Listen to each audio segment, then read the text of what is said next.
Well, let's continue this discussion on how it surrounds the economy. A lot of statements made by President Tinubu today, and we'll start to address them one after the other, understand some of them and the implications for Nigeria's economy. And I'm being joined live in the studio. First on my side, he is a head of public and government affairs, was at Mobile or Nigeria PLC, colleague of the president, and also is a management and consultant, chief executive of Chronicare and Associated. I get that. Mr. Akin Fatunke is a friend of the house. It's good to have you join us. Thank you so much. And yes, it's nice to be here, Tolu, and congratulations to Mr. President. Yeah. It's a new dawn, it's a new hope, it's a new faith, and it's a new going back to the basics to work. Interesting. A lot to talk about. I also have by my other side here, Mr. Emmanuel Akpeme. He is a lawyer and manager with PricewaterhouseCoopers. Of course, we'll look at all of these legislations, what has played out in the last administration, and what they mean for the ease of doing business in our country. Of course, Mr. Emmanuel Akpeme will be doing that. I still have our guest from Abuja, Professor Tunde Babawale, who's a professor of political economy and international relations. The former DG of CBAC is from our Abuja studios. Thank you so much, Prof. I'll be with you in 1 minute. And also, I have Dr. Biodun Adedipe, who's a chief consultant at B. Adedipe and Associates Limited. Dr. Adedipe, good afternoon and thank you for your time. It's nice to be here this afternoon on the dawn of a new era, and also to be here with my friends and their professional colleagues. Thank you for having me here. Great. Let me start from Abuja, where my colleagues stopped. Professor Babawale, if you can hear me clearly, we're talking about international relations. I want us to now talk in relation to the AFCFTA, which is what we are all talking about at the moment. That big market where Africa needs to play, and Nigeria is a major player in that market. Do you think that the President Tinubu would open up that space to allow Nigeria take advantage of this lofty initiative?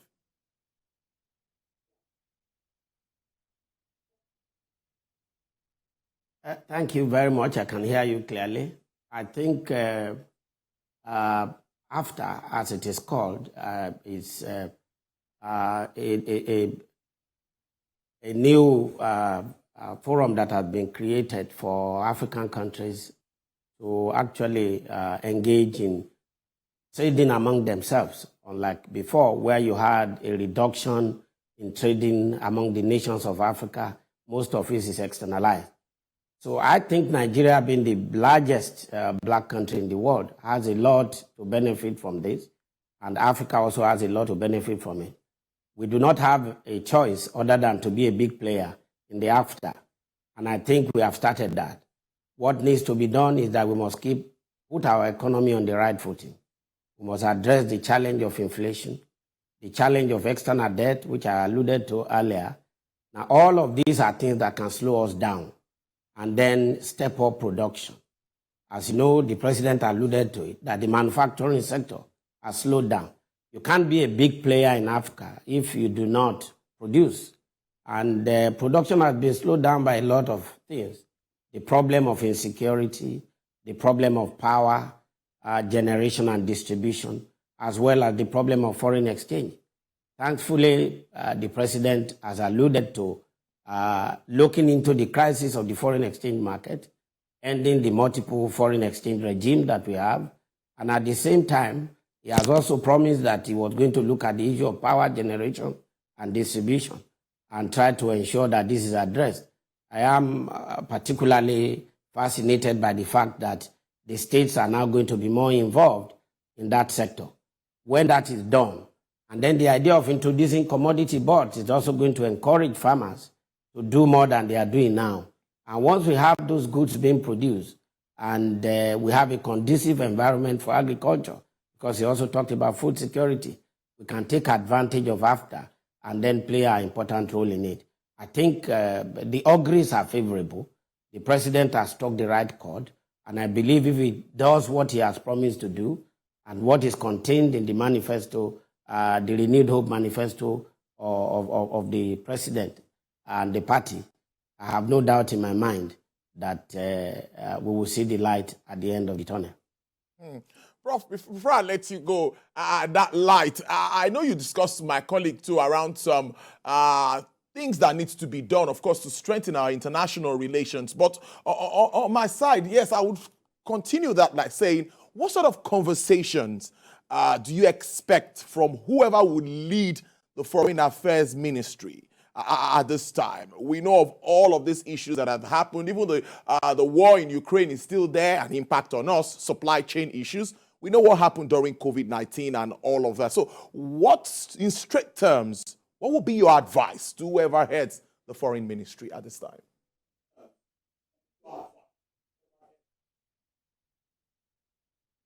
As I said earlier, what we have lacked is the question of being proactive in the foreign policy sector. That proactive orientation of our foreign policy establishment should be rejigged. Secondly, we need to also introduce or reintroduce or rejig or revive the intellectual aspect of our foreign policy tradition. I know that regularly in the past, we used to have the Nigerian Institute of International Affairs being very active in terms of producing policies that would assist our foreign policy. We must go back to that. And again, engage intellectuals in thinking up strategies to engage the changing world as events unfold. Unfortunately, what we have done in the last decade or so, in the last few years, is to actually react to situations, like I said. And what Africa requires is a Nigeria that is active on the foreign policy front. But as I said before, we will be able to do that successfully when we get over our internal challenges as well. Of course, this is why the security question is an important aspect of the solution to the foreign policy challenge that we have. If we have a nation that is at peace, a nation that is united, and thankfully the president struck the right chord as far as I'm concerned today. He said, what I see here are Nigerians, and that all of us must put Nigeria in our hearts. And he also went to say that he would ensure that everybody will be brought on board. That is a thing that we should put into practice, and we must commend him for saying, and urge him to take to it in practical terms. Once that is done, and we are strong on the internal front, and we try to rejig the foreign policy establishment, we have enough recommendations on the shelves that can be used, that can be brought up to assist those who are going to manage the foreign policy establishment. This, I think, is the thing that we should do. But more importantly, on the issue of security, we have not focused on the issue of homeland security. So we need something like a Department of Homeland Research and Intelligence that will look into challenges that we face on the issue of insurgency, on farmer harder crisis. All of these are important because all of these have to do with intelligence. And finally, I also believe that when the president promised that he was going to focus on how to curtail corruption, it's the right thing to do. But one thing that we have not done in the past, which we should be doing, which I would urge him to do, is that public officials, whenever they are appointed, must be made to go through anti-corruption training. Secondly, in appointing officers, I think the anti-corruption agencies must also be brought in to screen those officials. This will send a signal that this administration is ready, in word and in deed, to put an end to corruption in Nigeria. I must thank you so much, Professor Tunde Babawale, Professor of Political Economy and International Relations and former DG of CBAC. Thank you so much for your contributions. We appreciate this. All right, let's get talking now. Let me get to Dr. Abiodun Adedipe. And Dr. Adedipe, my first question to you would be, in the speech, the first speech, the inaugural speech, President Tinubu says subsidy must go. He's been saying this during his meetings and conversations with the members of the business community. But today, in his speech, he says there is no provision for this in the budget. How does this come to you? Were you expecting this? Yeah, thank you very much. I expected it. And I will tell you why on three premises. Number one is when we look back at the beginning of last year, 2022, when the former President Buhari signed the Petroleum Industry Bill into a law, so it became an act. In that act, it was clearly stated and provided that subsidy will go in 18 months' time. Of course, many of us interpreting that at the time thought, oh, the president just kicked the can down the road. But in reality, when I read that, I told myself that that meant the expectation that subsidy would last up until June 2023. That's the first premise for me.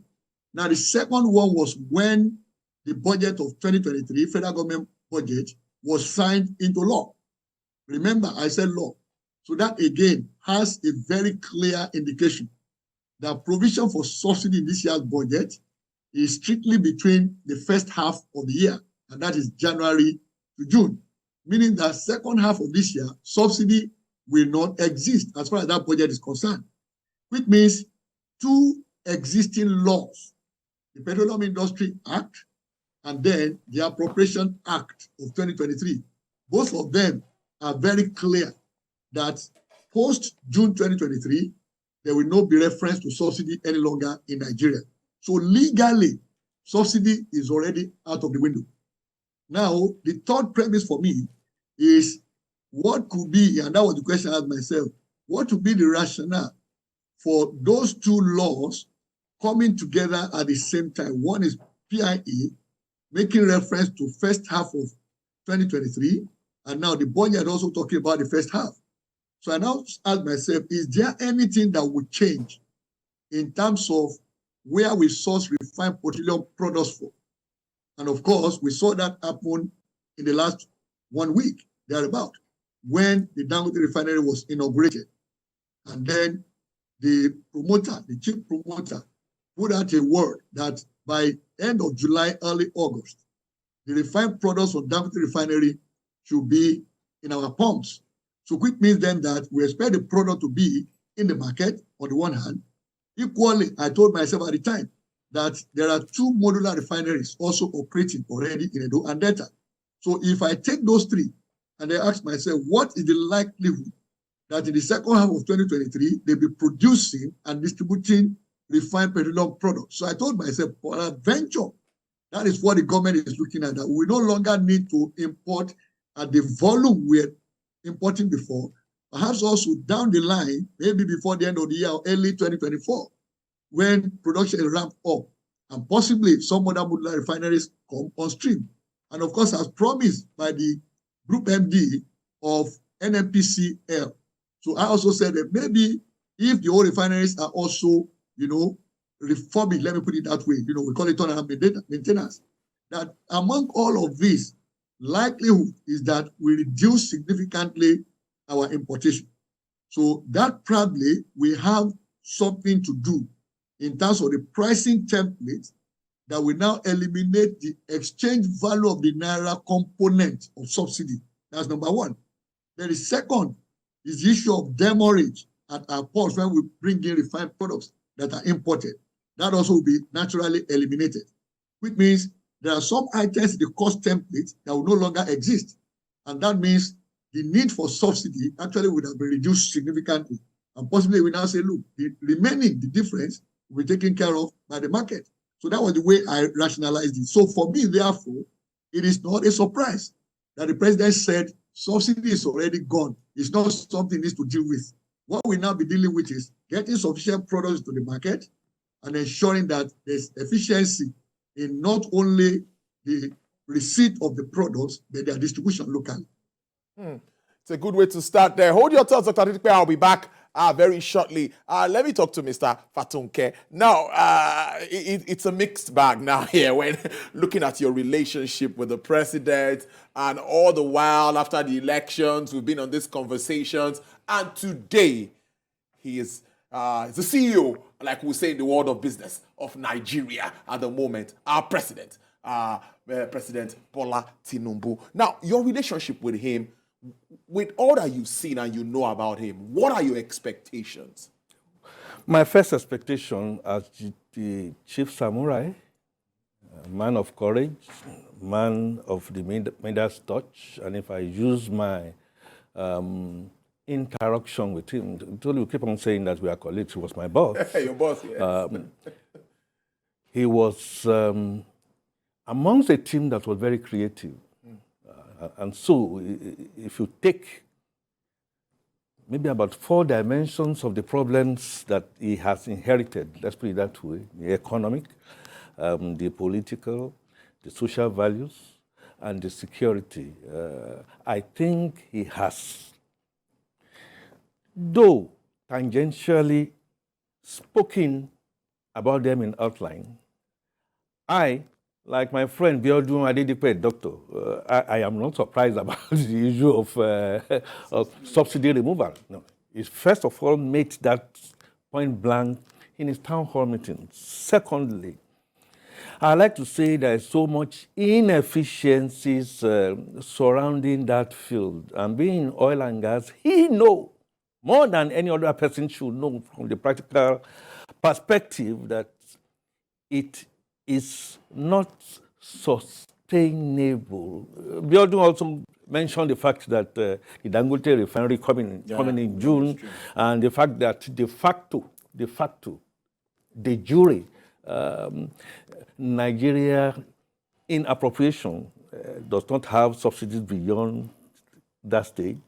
We had the creativity of Bola Tinubu that I believe I know comes in it when you begin to now then see devil being in the details, in the way and manner he is going to begin to navigate. I see a Bola Tinubu communicating, over-communicating with all the stakeholders. And if you know, if you're a student of strategy, you know implementation is the elephant in the room, so to speak. It's easy to say, okay, the can has been kicked down the road by the previous administration. Yeah. It's one thing for Bola Tinubu to make that statement today, and if his experience that I know he knows, and my experience is anything to go by, the whole thing now devolves in the how. Are we going to be looking at the labor unions? No. Are we going to be looking at some other stakeholders? Is it going to be looking at then his constituency, the MOMAN, and the independent oil marketers? Because when things come like that, people begin to play hide and seek and hoarding and what have you. How is he going to be able to? And I think he can try and convince them for the overall good. Don't also forget, in removing that subsidy, the other leg of that subsidy is our inefficient, let me put it this way, because economists will always tell you that there is absolutely nothing wrong in going for loans, if those loans are efficient. Yeah. We have had a loan burden that is not efficient. Yeah. Part of it is subsidy, part of it is paying salaries, and non-generating, and this subsidy aspect that we are talking about benefits the poorest of the poor. You had Dr. Akim said that only 3% of that benefit goes to the poorest of the poor. The rest goes to Emmanuel, which is bow tie, with another tie that is longer. I don't have a tie. And you know, at the end of the day, we are not only robbing Peter to try and see how we are going to pay not a Paul, now Adamu. We are actually taking it away from Peter, skipping Adamu, and then just taking it and then blowing it out in the wind. So what that is going to do, all things being equal, issue of smuggling, and Dangote coming in, all things being equal. People always say when Dangote comes in, it means that there's going to be reduced prices. That is not true. We've got to have to manage all those expectations. So the communication and setting out all those agendas. He did it before he went into politics, when he used during Lua Lukman's time.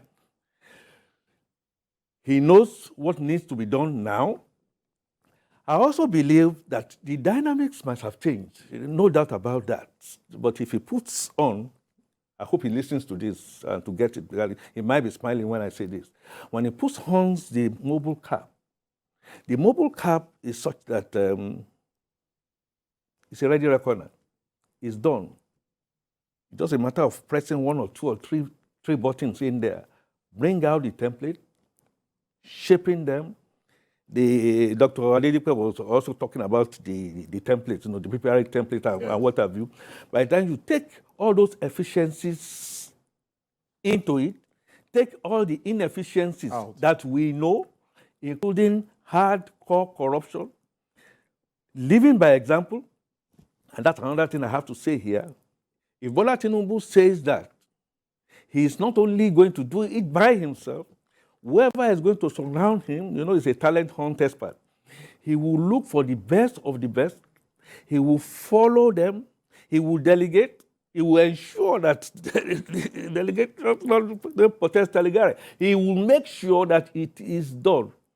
So when he makes that statement, I think it was yesterday at the dinner, that nobody should pity him. It's a statement that I know he has always made. He made it while he was in private sector. He made it to us. Don't pity me. I mean, if I have to go around the bend to just make sure that I deliver and that my scorecard will be my scorecard. But you notice one thing. He kept on saying, I plead with Nigerians. I plead with Nigerians. Give me these benefits of something I have done before. Whether it's going to be in infrastructure, which is another subject entirely. Bola Tinubu, in close to about 30 years, came up along his peers in then ExxonMobil downstream to what you call creative financing without necessarily having to borrow. I think this guy knows what he's saying.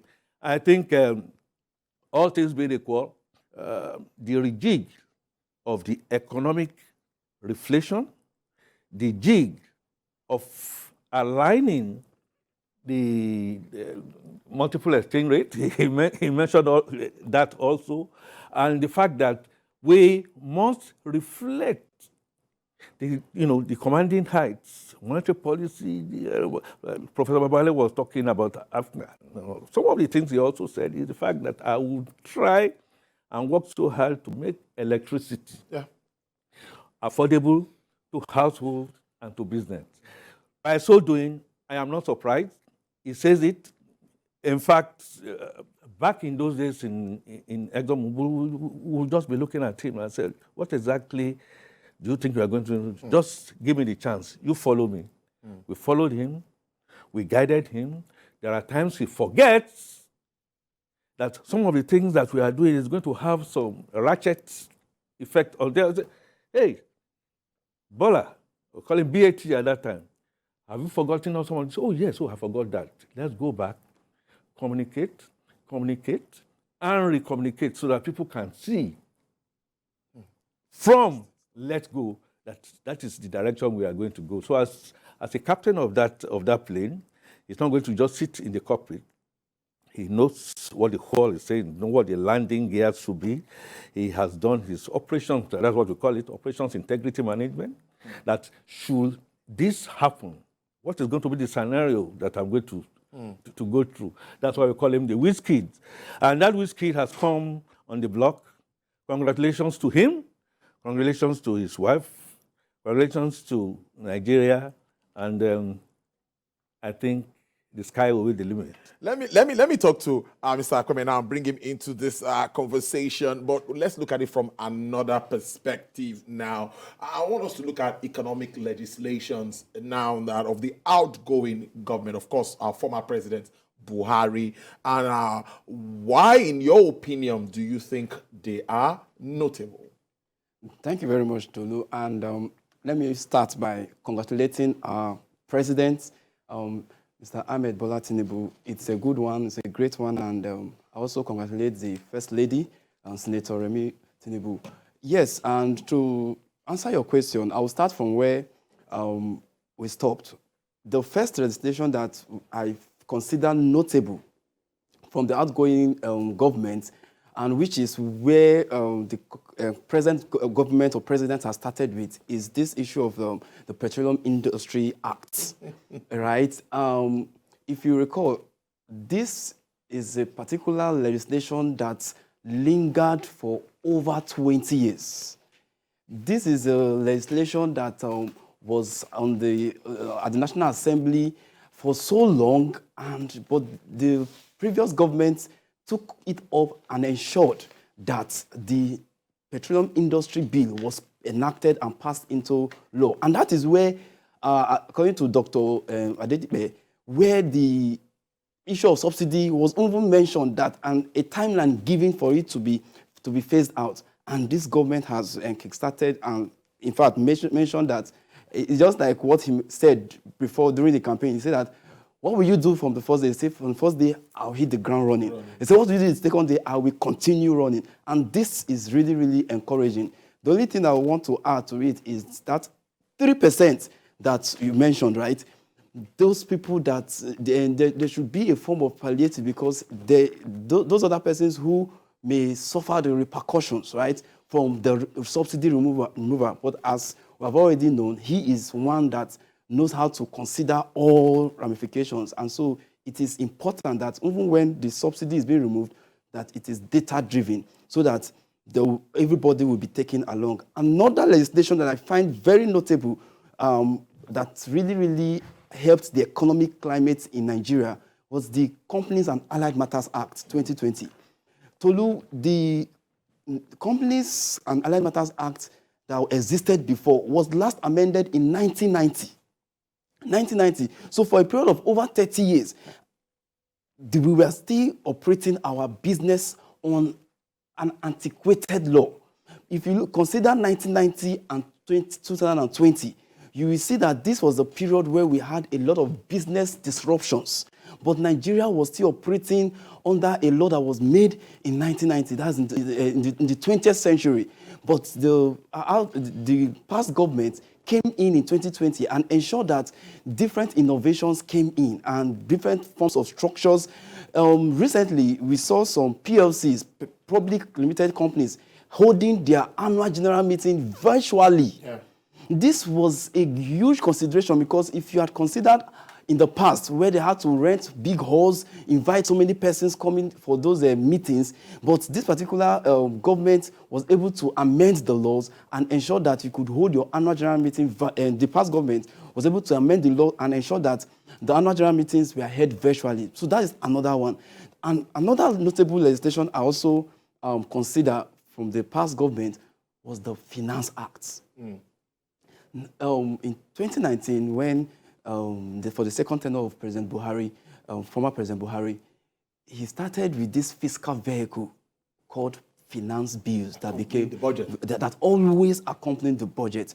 Even though, save for the finance bill 2022, yes, right? That maybe, who knows, the current government might look into it to see if it will be passed. But that particular fiscal vehicle was able to assist in revenue generation. Data revealed that prior 2020, or 2020, VAT, value added tax, remember that it was through the Finance Act that value added tax was increased from 5% to 7.5%. Now, there was an increase in the revenue generation from about 1.5 trillion in 2020 to over 2.5 trillion as of 2022.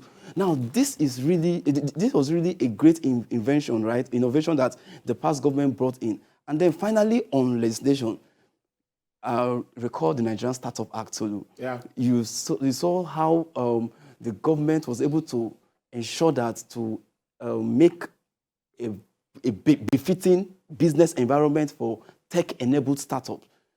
A law was passed to ensure that tech startups in Nigeria are able to attract investors, both foreign and local.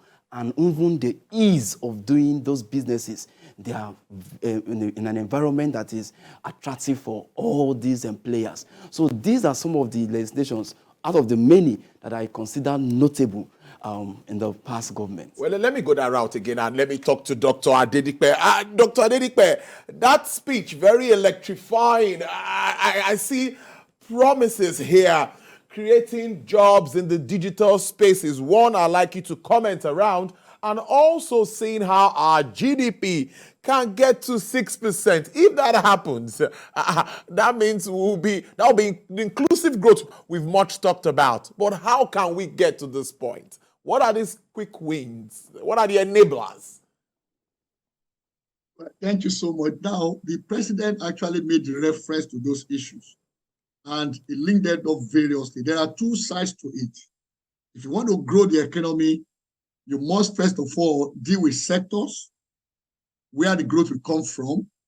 They're not talking about the enablers of the growth in those sectors, which incidentally the president made reference to in his inaugural speech. Now, he was emphatic on domestic manufacturing, and he also made reference to agriculture, and he talked also about export. Those three elements, they form what you might call the policy anchor. Okay, and on the agri side, he mentioned a number of things relating to one, food security. Then he also talked about the commodity exchanges as enabler for that particular sector. Then there was something he also mentioned, which I want to bring to attention here, and that is price guarantee for the farmer, which is what exists in most other agri jurisdictions. And I'm happy about that because it's something I've advocated repeatedly over the years, that once a farmer has an assurance that the price of his produce per ton, whatever the nature of produce it is, will be maintained within a defined range, that gives the farmer confidence to return to the farm and cultivate, knowing that by the time he runs through the farming season and his produce gets to the farm gate, he won't sell at a price that collapses simply because it is harvest time and a surplus of the produce, which has been the problem with agri management in Nigeria, and also spilling over to food security. Of course, to do that as well, it means is government will be paying attention to storage facilities and processing, which of course again has a linkage with the commodity exchanges from what we have also done in that space. So that links then agriculture, and it made reference to this food security. Two key elements in food security, which I'm happy you mentioned, because Tolu, you will also remember I've mentioned this repeatedly in my, coming in as guest on your program. Two key elements there. The first is availability of the food, which relates to what I just mentioned, price guarantee and the rest of them, the issue of security as well, which of course was mentioned earlier by Professor Babawale. Now, if you look at the other aspect of it, and that is affordability.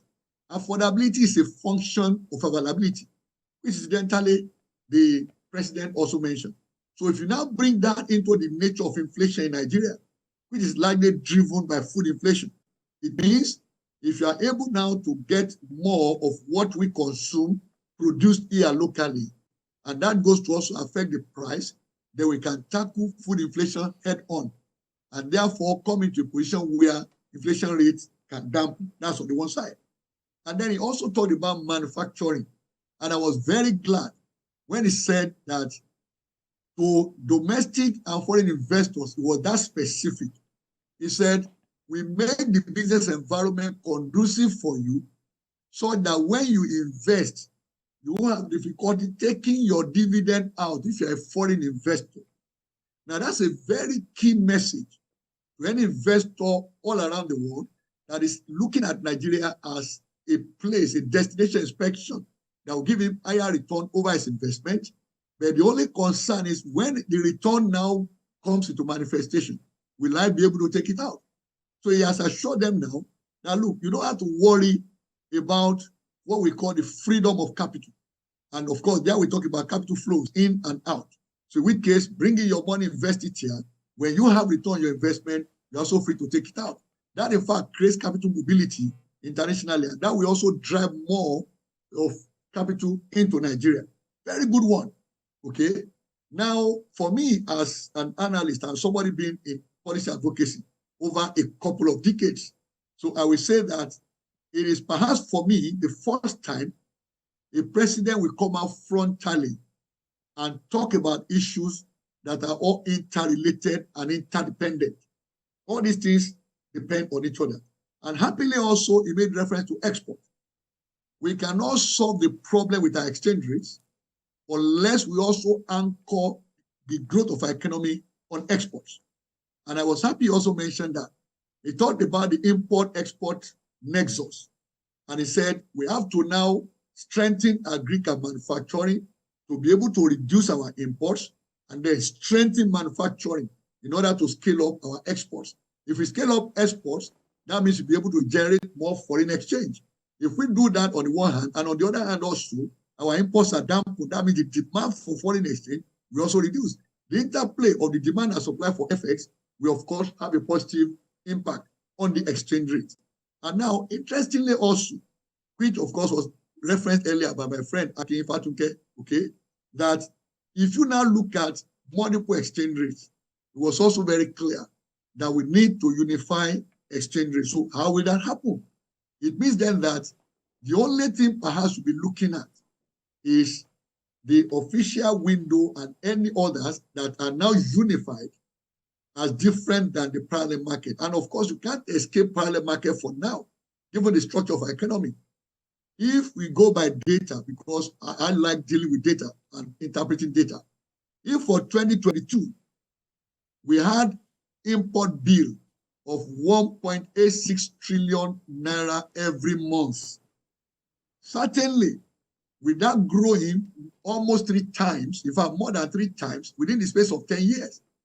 By 2013, we were doing about 584 billion naira per month on imports.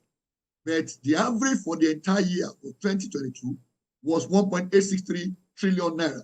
So which means we've more than tripled our import bill in the last 10 years. So if what is said now, we begin to produce what we consume locally, imports reduce, and then begin also to produce for the export market. And I will link that to the conversation on Africa earlier on when you asked that question on African Continental Free Trade Agreement. Now, I will chip this in. You are looking at a market of 1.3 billion human beings in Africa. You are looking at an estimated trade within Africa of about 3 trillion dollars. $3 trillion is the estimate if we begin to now produce and trade among ourselves in Africa. Now, that's a huge market for Nigeria. Being the most populated to start with, we have the market. But equally, if we can scale up our production and then focus on what the other African countries actually import. But that's my own approach, using the reference that Mr. Fatunke made earlier on to dealing with export. So what do those countries import? How can we now put incentives out to those who produce similar items in Nigeria so that they can scale up the quality and be able to compete in those African countries with the countries from where they import? So we have to compete and then take over those markets. So that, again, like he said earlier on, is a matter of details.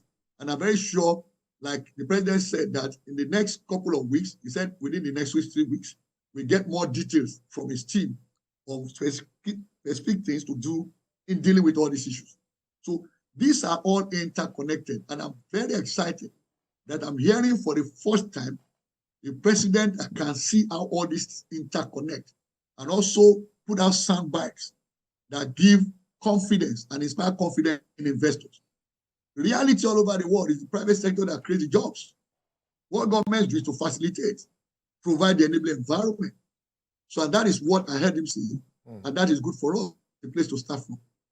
Interesting stuff as usual, Dr. Adedikpe. Mr. Fatunke, I'm coming back straight to you. And what I would ask you is, President Tinubu mentioned the issue of multiple taxation. And I know you know that this is killing businesses and investors' confidence in Nigeria, not only in the oil and gas industry, all across all of the businesses that we see across the country. Now, what is your take with regards to addressing this? And what more do you think, or what more are you expecting from this team that would attract the much FDI that we need into this country? Maybe you'll help us address a bit of our FX challenge. When now President Bola Tinubu Yes. was governor of Lagos State, Yes. at a time when, from where I come from, they say Ojuwa Lorukun, you know, I mean, it was like a kind of a backward manual thing, not in terms of computers. He envisioned a situation where he said to himself there was no way he was going to govern Lagos without revving the revenue base. He got in there and then got into a stone wall that I know he's also going to get into at the federal. And that was when the Obasanjo regime, withheld, and it didn't stop him. But one of the things that he did was to look at these issues of multiple taxation. You see, the more multiple these taxations become, the more loopholes you begin to see, leakages. And he now came up with a creative technology, and going back to digital technology is mentioned, technology that is going to help him rev all that. So issue of double taxation was reduced. I'm sure before he left, maybe resurfaced, between the dichotomy between local government, state government, when you look at the Constitution, again, I heard my president talked about the fact that he's going to work with the Constitution. I believe there are quite a number of things that are not too right with that Constitution. They need to be rejigged. We need to, Italians call it risorgimento. Okay, back here we talk about restructuring or whatever it is. We need to restructure so that the Nigerian states can work. Now, back to the issue of multiple taxation. Emmanuel spoke about Kama, he spoke about he should also mention the fact that one of the things that the Buhari administration did was to return us to the January, February, and the issue of environment. We may say yes, in terms of implementation, we are still a bit far from that. And that is the area of strength of Bola Tinubu as a financial wizard, back in his day in Mobile, that he will make sure, using technology, he's mentioned it. The technology is available for us to be able to use. By just looking at your screen there, you know where some of these things are going just by sitting down there in your office. So when eventually he built this up, and the ExxonMobil that he worked in downstream, then came up with the SAP technology, one of the very first ever in this country, we knew there and then that we were in for a new deal. If he did it at that time, he will now just deploy more of. Dr. Adedepe was also talking about the industrial base, and then the. Mr. Fatuke, let me take a break for a commercial, and I'll come back. You start so that you wrap up this submission. Please allow me to interject you. Let's take this break, and when we return, the discussion continues.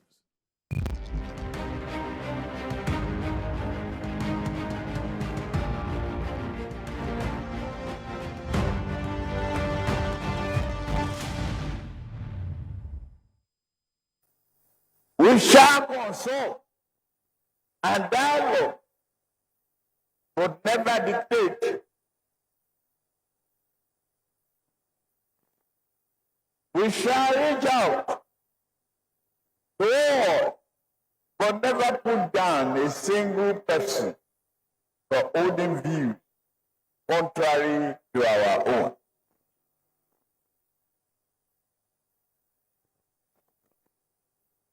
We are here to further mend and heal this nation, not tear and injure it.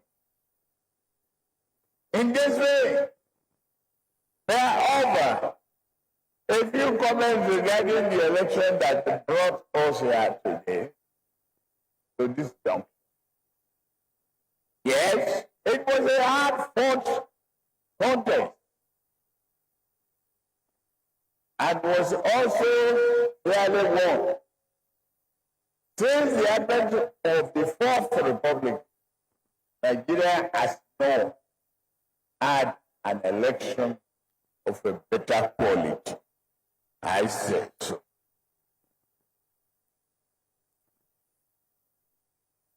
The outcome reflected the will of the people. However, My victory does not render me any more Nigerian than my opponent. Nor does this render them any less patriotic. Our mission is to improve our ways of life in a manner that nurtures our humanity, encourages compassion towards one another, and duly reward our collective effort to social ills that seek to divide us.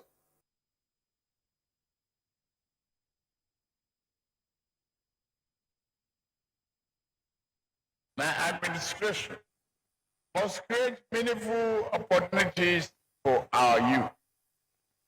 We shall honor our campaign commitment of 1 million jobs and the digital economy. We shall continue the efforts of the Buhari administration on infrastructure development there, and know how many railroad and water infrastructure. Nigeria will be impartially governed according to the rule of law. In our administration, women and youth will feature prominently.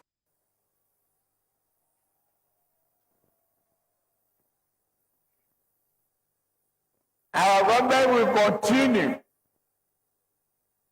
to take proactive steps such as championing a credit culture to discourage corruption while strengthening the effectiveness and efficiency of the various anti-corruption agencies. That's to be a continued work in progress. Security shall be top priority of our administration, because neither prosperity nor justice can prevail amid insecurity and violence. To effectively tackle this, we shall reform both our security doctrine and its architecture.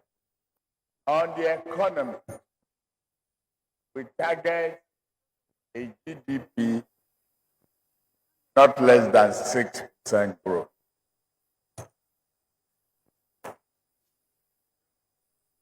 We aim to accomplish all of this by taking the following steps. Budgetary reform, stimulating the economy without engendering inflation. Industrial policy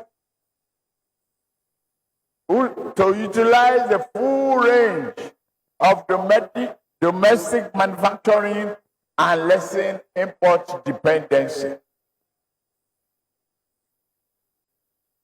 The electricity will become more accessible and affordable to businesses and homes alike. Power generation should nearly double, and transmission and distribution network must improve significantly.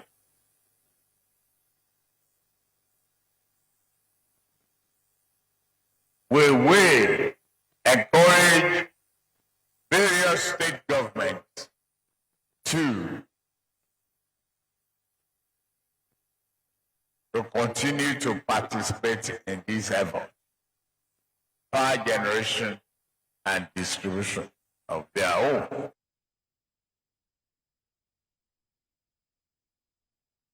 It will be a moment of bedding and settling in, while very team building starts, I would expect. And I think more importantly, all of us as Nigerians must start to play our own role.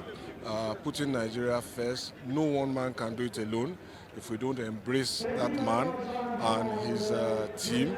And I use this opportunity to just invite Nigerians to please pay attention to Section 24 of the Constitution, where the duty of us as citizens are very well clearly prescribed, because we all know what the duty of government is, but sometimes we omit to focus on us. It is that hand holding together, the government doing its duty and the citizens doing theirs, that births the essence of the new hope. We have a man who has the capacity, the understanding, and the ability to bring different people together to achieve what is important to this country. And that's why, for so many years, some of us saw that in Asiwaju. We believe that today will come, and today is here. It starts now. He knows what he wants to do. He will do what he wants to do. Let's leave all the bitterness aside and think about our country and where the leadership of Asiwaju will take us on. He's not the kind of person that says, oh, this person is my enemy. He doesn't. He has a forgiving spirit. He doesn't even quarrel with anybody. So I know he will do that because he has the character to unify everybody. And you can see it's beginning to happen. The very exciting thing is that clearly Nigeria has shown leadership in all of Africa. This is the 7th successful transition within the civilian milieu. It means that we are now gradually moving towards the so-called civilized nations of the world who have begun to transit without any crisis. It's an exciting day for all of us, for Nigerians. Without any exception, we're excited and we're happy about it. I don't see any issue whatsoever. As usual, it's a struggle for power, a struggle for control. It's quite natural and it's democratic. I don't see it affecting Asiwaju in any way. In any case, the contenders are members of the same party. And I know, as a matter of fact, they are all serious supporters of Asiwaju. So it's now a question of I'm fighting for my people, I'm fighting for myself and stuff like that. I have a feeling that at the end of the day after will be exciting.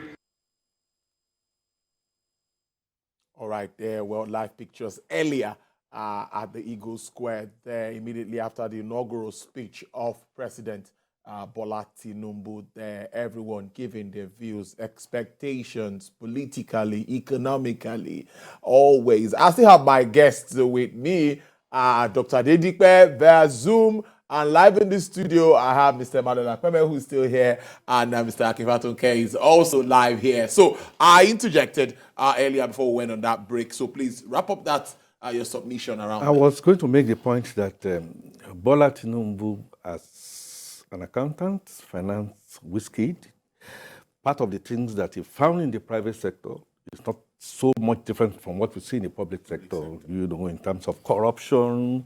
If you don't have the real controls in place, it goes on. When he was manager audit, he made landmark discoveries to plug a lot of loopholes. Any reason why that company was over 100 years in this climb, and that I had him clearly said that part of the thing that he was going to work on is to develop a fair, robust, and progressive outlook for the Nigerian ideal. What is the Nigerian ideal? Just fashion against the French the revolution, the cliché about fraternité, liberté, equalité, talking about the rule of law. He has openly acknowledged the fact that he's there now, that his competitors, they are supposed to be collaborators and they have a right to go out to the court, and he supports that. He also mentioned the fact that women and children, let me leave women's own apart. I mean, that one's a piece of cake. With Oluremi Tinubu by his side, take it as given. Youths, when you go back into the antecedents of something that Bola Tinubu did in 1980, 1981, you will never believe. He shifted a paradigm. He was back in oil and gas, that said to himself that he was going to go technology, and everybody was. And how did you do that? He said he was going to get a team, and I saw Fashola. Back in those days, Fashola used to come to Bookshop House anyway. Say that he had a way to build a team. He believes in the youth. And he says to us all the time, back then, I'm talking about about 30, 40 years ago, that my shoulder is there. I'm going to give you that political will and the sign for you to go ahead.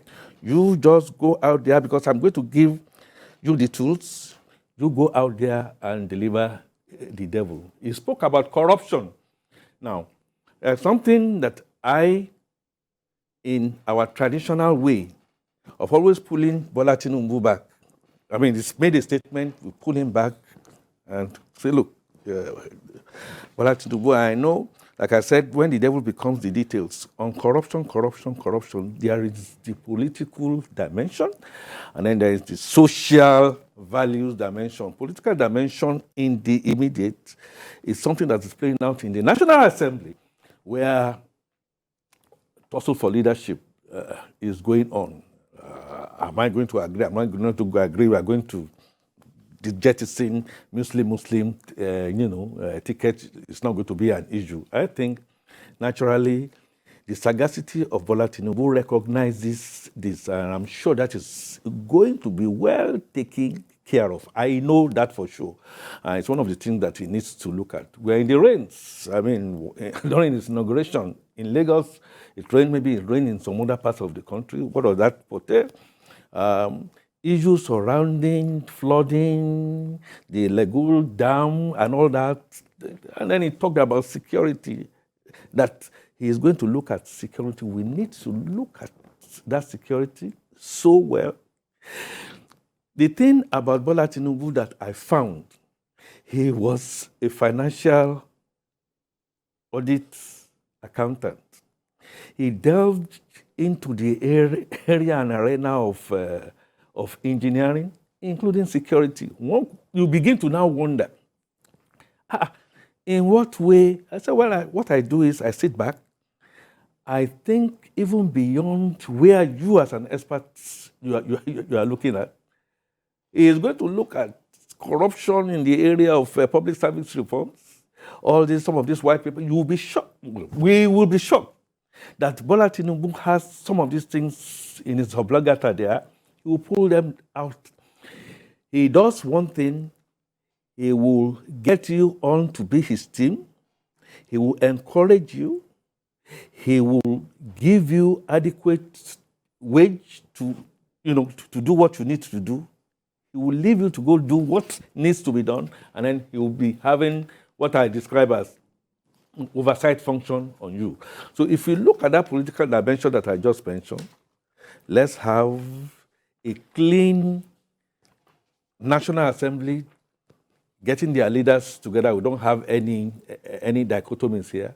And then we look at the social value infrastructure that he, by his pronouncement, said that he's going to look at the Nigerian question.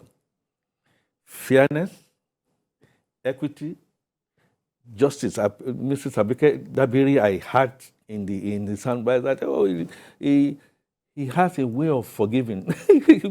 How will I explain 30, 40 years ago that Bola Tinubu will leave whoever is within his team, goes to the other side, shun of tribe, shun of religion.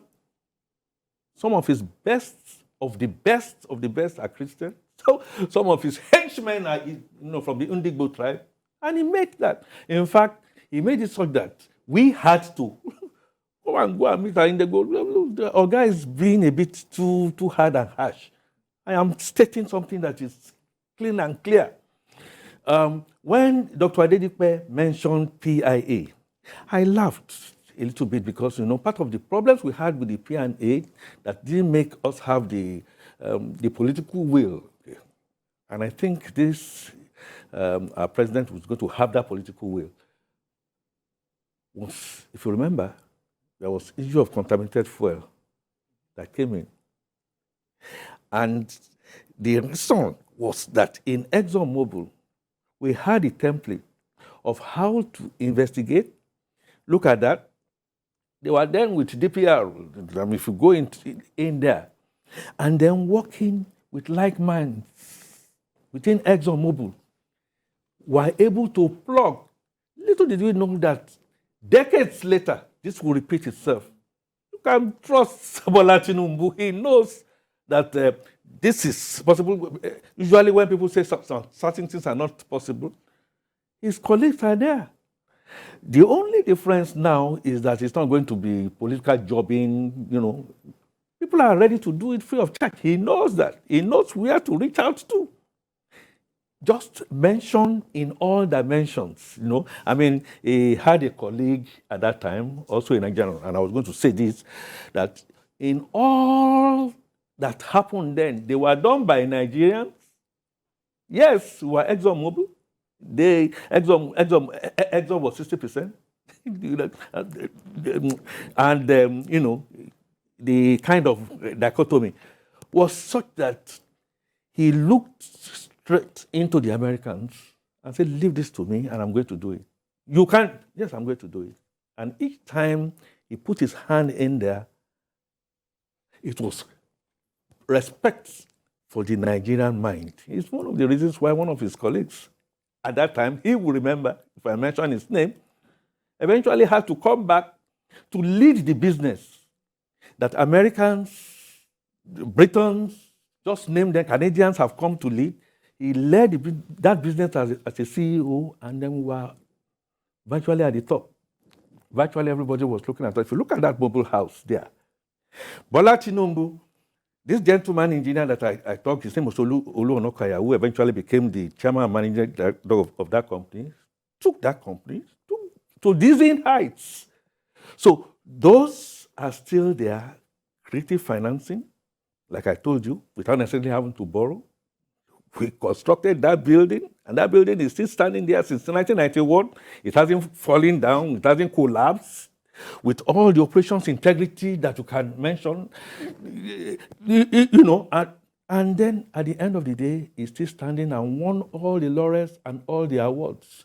Those were the times that the gentleman I talked about, somebody like Bola Tinubu, who raised his head and said he's going to go out there into politics. I also remember, I think I mentioned this before, when he was the chairman of the Senate Committee on Finance, blah, blah, blah. He saw me somewhere in Abuja, and then he was having a running battle with Professor Abimbola of Blessed Memory, the Professor Polycarp Nwite, and all that, and that they had a report they had to put. And then he was struggling to tell them that, look, well, back in my days in audit, this is what I did, this is how I did it. You can't do that in public service. I walked in there and said, okay, come. How do we do it? And I was just wondering, when we found that something was amiss, how do we? I remember. I said, well, immediately, even if not like yesterday, we plug it. So I told you. Then Professor Abimbola said, okay, if that's the way you do it, okay, let's do it. It's going to change the narrative of the bureaucracy that we have in public service. It's going to look at the Oransaye thing beyond what has been done. He's going to look at all those legislations that Emmanuel spoke about, and you'll be shocked and surprised. We are going to see the devil when we get to those details, and it's how he's going to now surmount them. We're going to take another break, and I'm going to thank you so much for your contributions. Brilliant contributions as usual, Mr. Akinfatu Onke, CEO, Chronicare, and Associates, and is also a management communications consultant. Thank you so much for your insights into this discussion. We appreciate this. Always a pleasure. All right. Always a pleasure. And congratulations to Bola Ahmed Tinubu and you now having Senator Remi Tinubu, who will have been killed by the Abuja goons. Part of your sagacity was that you saw what others could not see. And so you are going to see issues surrounding kidnapping, non-state actors. You will see, thank you so much. I know we can go on and on. Fashola knows what he's saying. Yeah. No, by the time he assembles his team, gives them a good hand. I don't know how he does it. I don't know how he does it. You may just be in the marketplace and then a Bola Tinubu that's what time can take. and then he'll be able to bring in that talent, shaping you, give you the political will, say go out there and go and conquer. Nigeria is going to conquer by God's grace. Thank you so much.